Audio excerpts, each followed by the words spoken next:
안녕하십니까. 태문항과 노턴의 등거회로에 대해서 말을 해보도록 하겠습니다. 저번 중점의 원리에서 중점의 원리는 수동소자들이 모두 선형적인 특성을 가지고 있다는 사실을 기초로 하여 회로에서 각각의 전원을 개별적으로 분리시켜 각각의 전원이 회로에 주는 영향을 계산한 후에 이를 합성하는 것이라고 했습니다. 이번 태문항과 노턴의 정리도 그와 별반 다르지 않은데 이번에는 소자들의 선형적인 특성을 가지고 수동소자들의 각각의 선형적인 특성을 단 하나의 선형적인 특성으로 합성하는 것이 바로 회로를 등거 회로로 변환한다는 것과 같은 말이 되겠습니다. 자, 선형 그래프를 한번 보시겠습니다.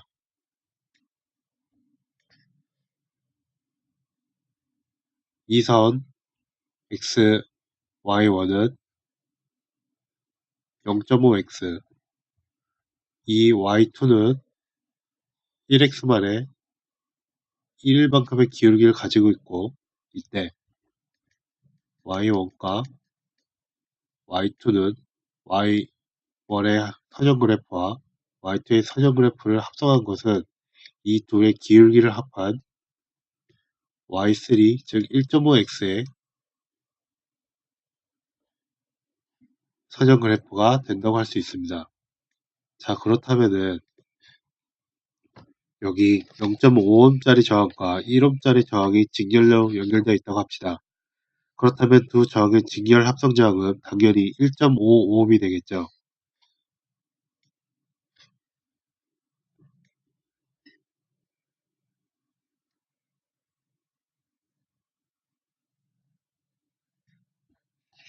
이 말은 즉 다시 말해서 0.5짜리 저항의 선형 특성과 0.5ohm짜리 저항의 선형 특성과 1ohm짜리 저항의 선형 특성이 합성되어 1.5ohm짜리 저항의 선형 특성이 되었다는 말입니다. 이런 식으로 선형적인 특성을 하나로 합성을 할 수 있다고 한다면 우리는 수동 회로 소자만으로 구성된 회로에서 어느 특정 터미널을 기준으로 그 터미널에 걸리는 선형적인 특성을 합성한 뒤에 해당 터미널을 제한한 나머지 회로를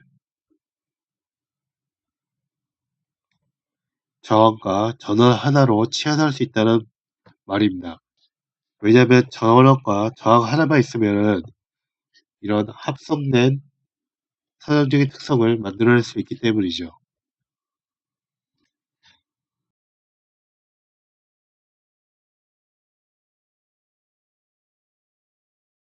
따라서 정리하자면은 수동 회로 소자만으로 구성된 어떠한 회로든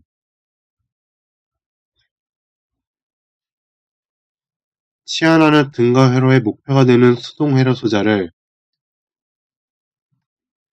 터미널로 지정했을 때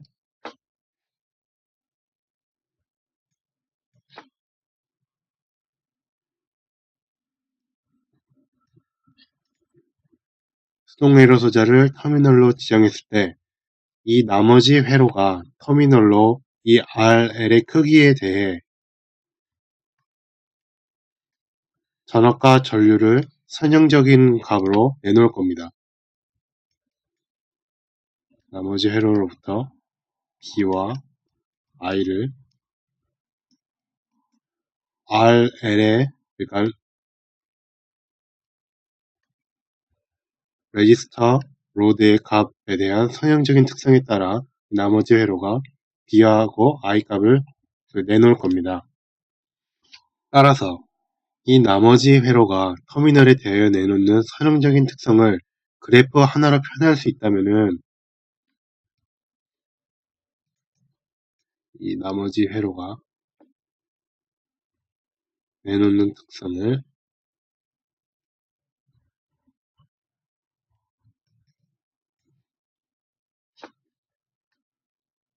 이 어떤 선형적인 그래프 하나로 표현할 수 있다면은 이 전체 나머지 회로를 이 선형적인 특성을 갖는 이런 이 선형적인 특성을 갖는 전원 하나와 저항 하나로 치환할 수 있단 말입니다. 이 전체 회로를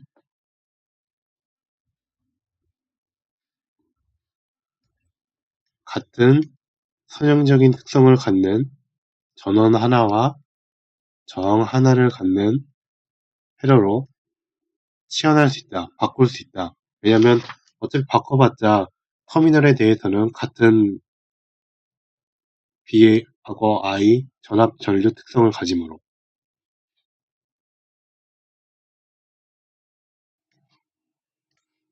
그리고 태분항의 등가 회로는 이 나머지 회로가 내놓는 전압 특성을 기준으로 하여 등가 회로를 만드는 것이고, 이와는 반대로 노턴의 등가 회로는 이 나머지 회로가 내놓는 전류 특성을 기준으로 하여 등가 회로를 만드는 것입니다.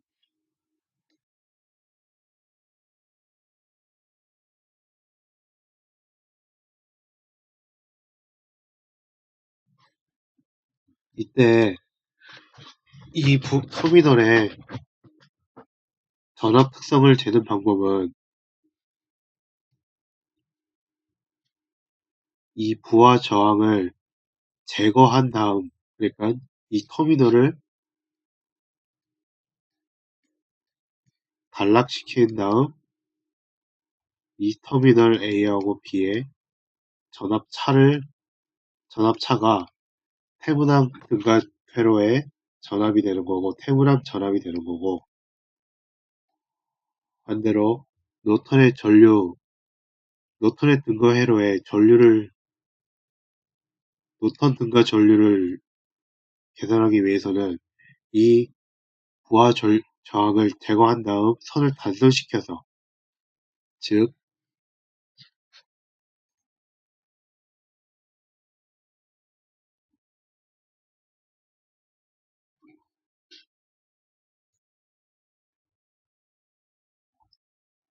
저항을 제거하고 이 사이를 선으로 단선시켜서 여기에 흐르는 전류를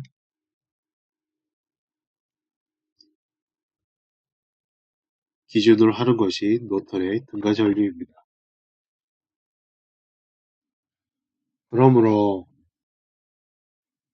태문항은 부하 저항을 단선 후에 그 터미널 A와 B 사이의 전압이 바로 태문항 전압이 되는 것이고,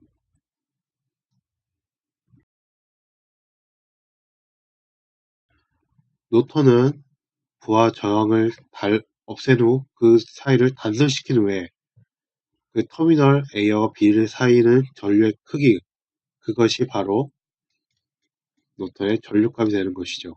그리고 합성 저항은 이때 태문항과 노턴이 동일한데, 저번 중첩의 원리에서 말씀드린 이상 전압원에 따라서 전압원은 단락으로 고치고 전류원은 단선으로 고친 후에 이 터미널 A와 B 사이의 합성 저항이 바로 태문항과 노턴의 합성 저항값이 됩니다. 자, 그렇다면은 이런 회로가 있다고 할 때 우선 태분항의 등거리를 구하기 위해서는 일단은 합성저항부터 구해보기로 하죠. 그럼 합성저항을 구하려면은 터미널을 이곳 A와 B로 설정을 한다면은 우선 이 A와 B 사이에 부하 저항을 제거한 후에 A와 B의 합성 저항을 구하는 것이고, 이때 그 합성 저항을 구할 때는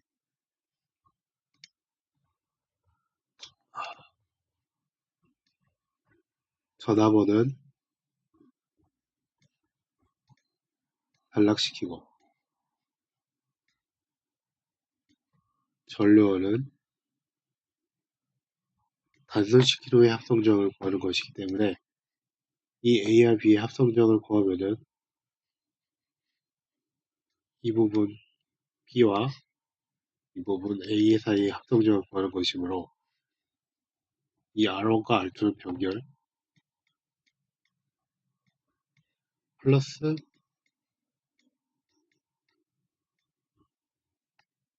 이것이 알테브낭 합성저항이 됩니다. 물론 이것도 노턴하고 같죠. 그리고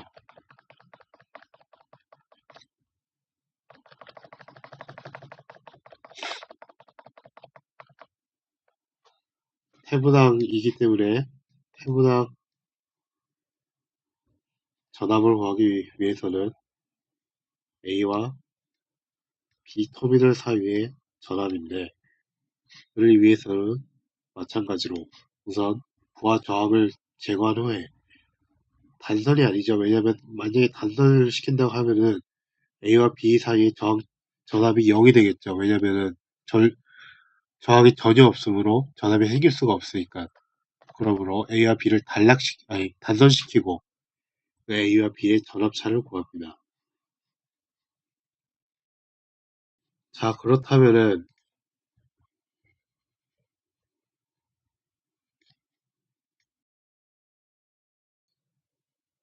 R테브난과 R노턴 두 개 갖고,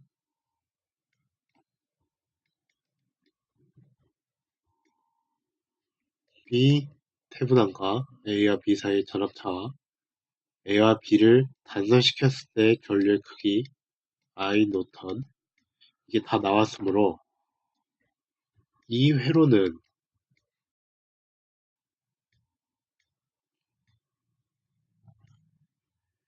B테브난만큼의 전압을 갖는 전압원과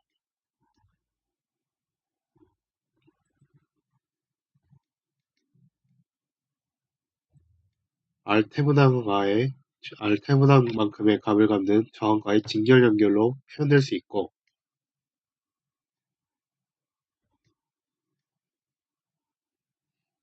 혹은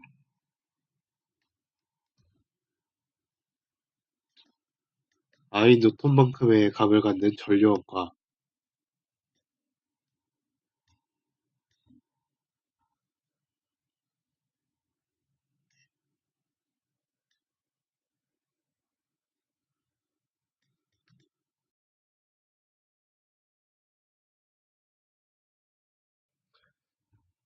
R노턴만큼의 값을 갖는 노턴 등가 저항 합성저항의 병결, 전류원과 합성저항의 병결, 이런 등가 회로로 표현되게 됩니다. 이것이 테브낭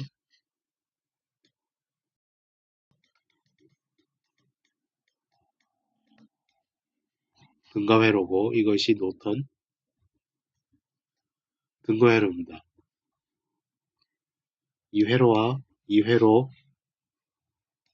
A, B, C는 이 터미널 A와 B에 대해서 모두 같은 선형적인 특성을 갖고 있기 때문에